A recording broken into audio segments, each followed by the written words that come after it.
पाटणे गेले आहेत. सन्माननीय अभिनव कुंभार, सन्माननीय अभिनव देशमुख जी, श्री राजेश गवंदे, श्री सुहेल काजी,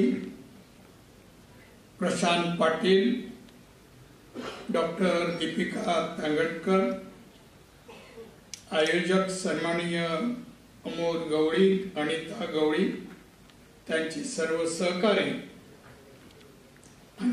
आयोजित सुशासनाचे प्रशासक कार्यक्रम हा आयोजित केलाय. त्यामध्ये जे उत्तीर्ण झाले UPSC परीक्षेमध्ये ज्यांचा सत्कार आहे ते सगळं मान्यवर, त्यांचे पालकवर्ग. त्यामध्ये मुलगा या सुरुवातीला अंध मुलगा श्री गौरव मालक आई आहे याचे मी मनोगत ऐकलेलं आहे.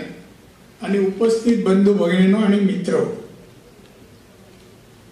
हा मनोरंजनाचा कार्यक्रम नाहीये, काही टाळ्या शिट्या, कृपया सिरियस घेतलं पाहिजे, गांभीर्याने घेतलं पाहिजे. आज प्रशासनातील अधिकारी झालेल्या लोकांचा आपण सत्कार करतोय. सत्कार शब्दाला फार अर्थ आहे. सत्कार कोणाचा होतो? त्या माणसाचा होतो, जरूर होतो. तो दिसण्यावर होतो, उंच आहे, कमी उंचीचा म्हणून होतो, नाही, गुणाचा सत्कार. आज या 21 जणांनी मान्यवरांनी परीक्षेला अतिशय मेहनत परिश्रम सर्व काही योगदान देऊन पास झाले आणि ह्या दोन संघटना म्हणा संस्था त्यांचा गौरव किंवा सत्कार करतायत आणि जमलेल्या लोकांनी त्या सत्कारातून बोध घ्यावा. तर सत्काराचा अर्थ जो आहे तर सत्कारातून दुसऱ्यांना बोध घ्यावा. आज इथे 200-400 नाही तर मीडियाद्वारे लाखो करोडो लोकांपर्यंत तो बोध जावा की बघा आज सत्कार या व्यासपीठावर केला, नारायण राणे आणि वेगवेगळे कमिशनर आयुक्त या लोकांनी केला, आपला कधी होईल असं अभ्यास करणाऱ्यांना वाटावं. त्यासाठी हे कार्यक्रम अति महत्वाचे आहेत आणि म्हणून सत्काराच्या वातावरणात होणं आवश्यक आहे असं मला वाटतं. आमच्या बऱ्याच अधिकारी वर्ग आहेत, बऱ्याच जणांनी मला म्हणजे कौतुकच केलं असं आपण म्हणून मी आभार व्यक्त केले तुमचे, धन्यवाद तुम्हाला लोकांना देईल. मी बरेच वर्ष प्रशासन जवळून पाहणाऱ्यापैकी एक आहे. सलग 39 वर्ष मला झाली मी कुठे ना कुठे पदावर आहे. मुंबई कॉर्पोरेशनला सुरू केलं मी, BST केले मी चेअरमन म्हणून, आमदार झालो, आमदार नंतर मंत्री झालो, जवळजवळ 13-14 खात्याचा मंत्री झालो, मुख्यमंत्री झालो, परत आमदार, खासदार, केंद्रीय मंत्री आणि परत खासदार. 39 वर्ष झाली. मी अधिकारी पाहिला, अधिकारी अनुभवल्यापैकी मी एक आहे. पाहिला मी अनुभवला, शब्दांमध्ये फरक आहे. एक लक्षात ठेवा, आपण कोण होणार आहोत. भारत देश, लोकशाही, परमपूज्य बाबासाहेब आंबेडकरांनी लिहिलेले संविधान आणि त्या संविधानाने कायदे म्हटले त्याचं पालन अंमलबजावणी करणारे तुम्ही अधिकारी आहात. आम्ही ठराव पास किंवा आदेश देणार, प्रस्ताव देणार, त्याची अंमलबजावणी करणारे तुम्ही भविष्यातील मोदींच्या भाषेत सांगायचं तर अमृत काळातील अधिकारी आहेत. अमृत काळात अधिकारी म्हणजे शिस्त आहे, डिसिप्लिन, पंक्च्युअलिटी, सिन्सिअरिटी हे 3 शब्द अति महत्वाचे तुमच्या जीवनात.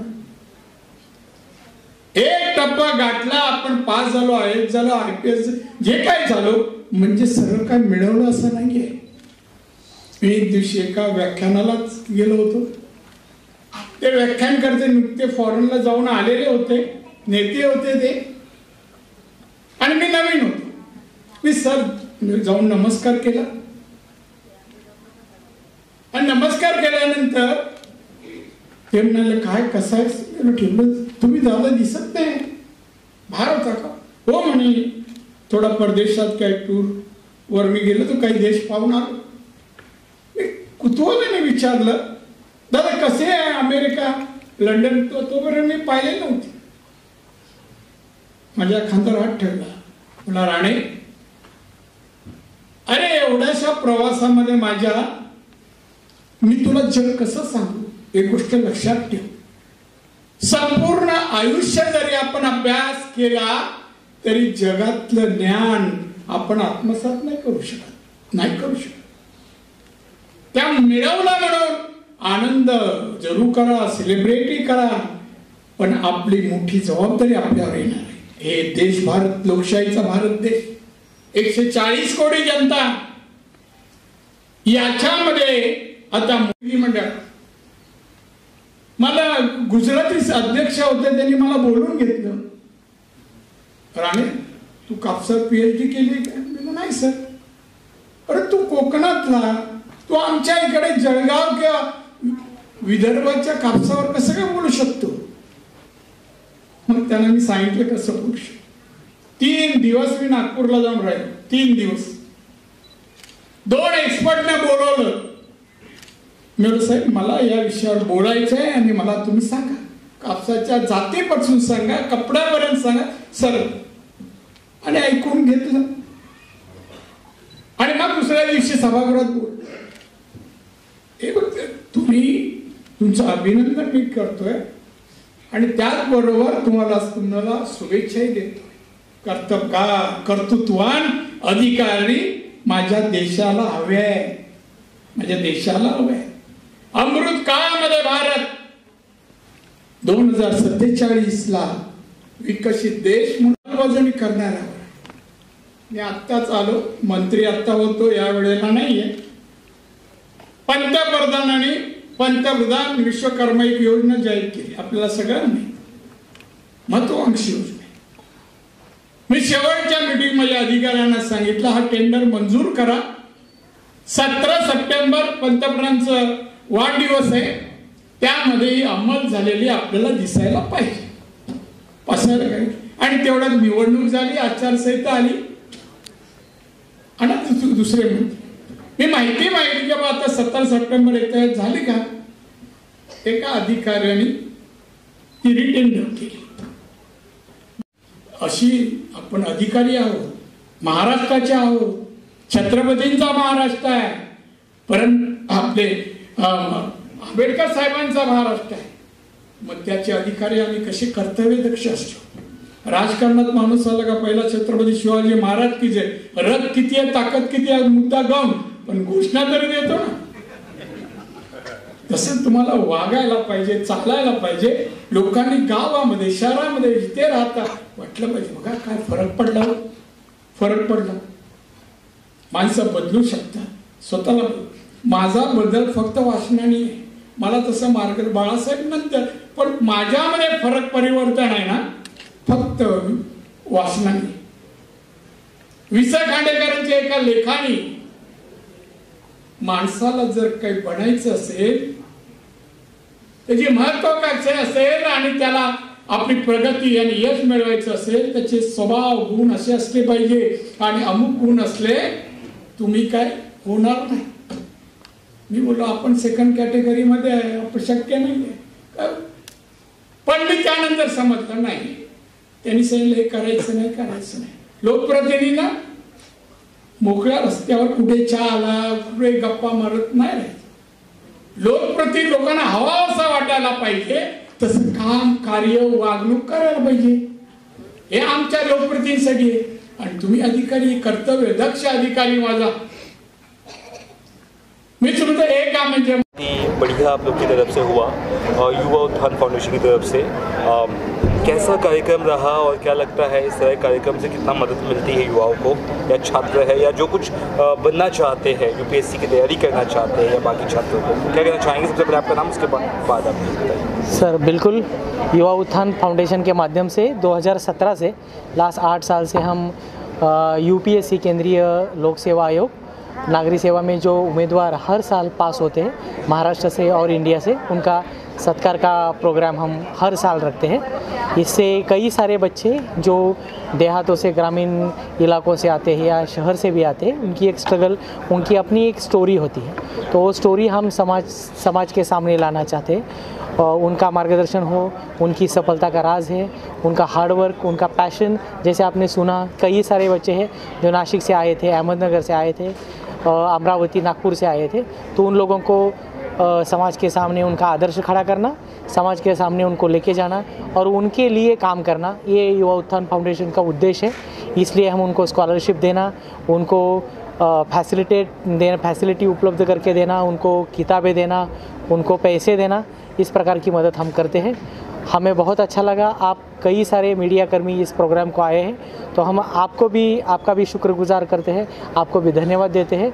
और जैसे आपने सुना, पूर्व केंद्रीय मंत्री नारायण राणे जी इस प्रोग्राम को आए थे, कई सारे सीनियर ब्यूरोक्रेट्स, नौकरशाह के कई लोग आए थे, आयकर आयुक्त कुंभार सर हो या अभिनव देशमुख सर हो, यहाँ के एडिशनल सीपी हो या कस्टम्स के ऑफिसर्स हो, कई सारे लोग आए थे।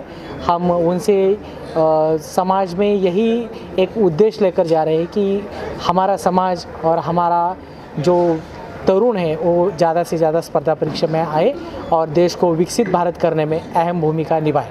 सर एक चीज़ मैंने देखा सर, नारायण साहब ने जो किस तरह के IAS हमारे आगे होना चाहिए, किस तरह भाषण देना चाहिए, किस तरह का अपने आप को दिखाना चाहिए, उन्होंने एक सबक सिखाया, मतलब एक होता है दिशा दिखाया उन्होंने। कैसा लगा आप लोग? राणे सर अपने आप में एक कहानी है आदर्श प्रशासक की।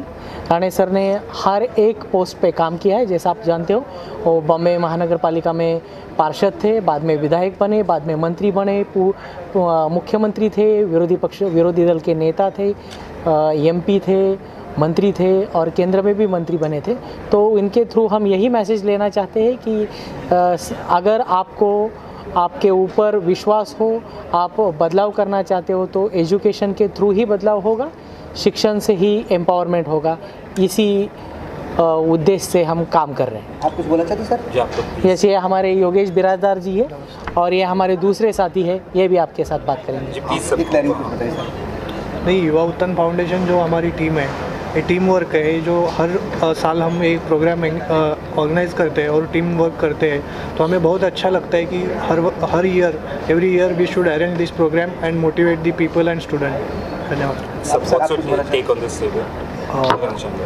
मैं मराठी में बात करना चाहता हूँ। म्हणजे युवा उत्थान फाउंडेशनच्या द्वारे जे UPSC अपेअरिंग कॅन्डिडेट्स आहेत त्यांचं मनोबल आपण जास्त स्ट्रॉंग करायची आमची इच्छा आहे आणि त्यांच्या स्टोरीजमधून अजून जे अपेअरिंग स्टुडंट्स आहेत त्यांच्या स्टोरीजमधून मोटिवेशन मिळून त्यांना एक फॅसिलिटी आपण उपलब्ध करून देतो। Thank you. आप सभी खाने का इंतज़ाम किया है।